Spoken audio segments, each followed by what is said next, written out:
Je propose à présent de découvrir un auteur rennais dont le dernier thriller a été édité par le géant américain Amazon. En quelques semaines, avec ce deuxième roman intitulé Climax, Lionel Camille s'est hissé dans le top 3 des ventes du site internet. Rencontre haletante, signée Séverine Breton et Bruno Vassonov. Quelques notes de Vivaldi et des bribes de poèmes. La lumière déclinante ravive tes peurs, la pluie inlassable s'abat, telle des pleurs. Le décor est planté, sombre, tragique, les cadavres sont en route. Dans la journée, Lionel Camille travaille, mais quand tombe le soir, il invente des histoires. Moi, en ce qui me concerne, c'est une forme d'évasion aussi, quoi. Ça permet de s'évader de son quotidien, et puis, ouais, c'est bien, c'est partir dans l'imaginaire de temps en temps, comme ça, et puis ça permet d'oublier les soucis du quotidien, on va dire. Et d'ailleurs, c'est aussi pour ça que j'écris, c'est pour le lecteur aussi, pour lui apporter quelques heures d'évasion, pour qu'il oublie un petit peu ses soucis, et puis qu'il se plonge dans un univers totalement différent, le temps d'une heure ou deux, quoi.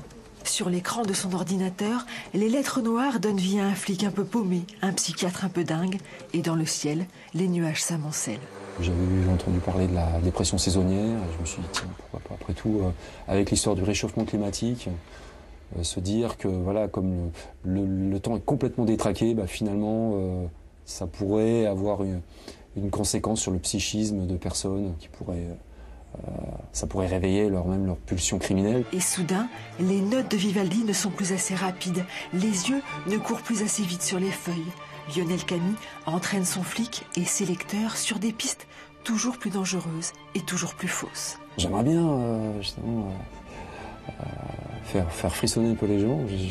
C'est un peu pervers, mais bon, je pense que j'arrive à créer déjà du suspense, quoi. Donner envie au lecteur de connaître la suite.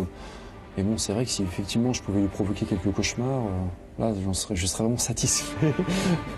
Parce que bon, voilà, c'est ça, c'est super. On crée des émotions comme ça. Un peu de peur et beaucoup de plaisir, Climax va sans doute vous faire frissonner.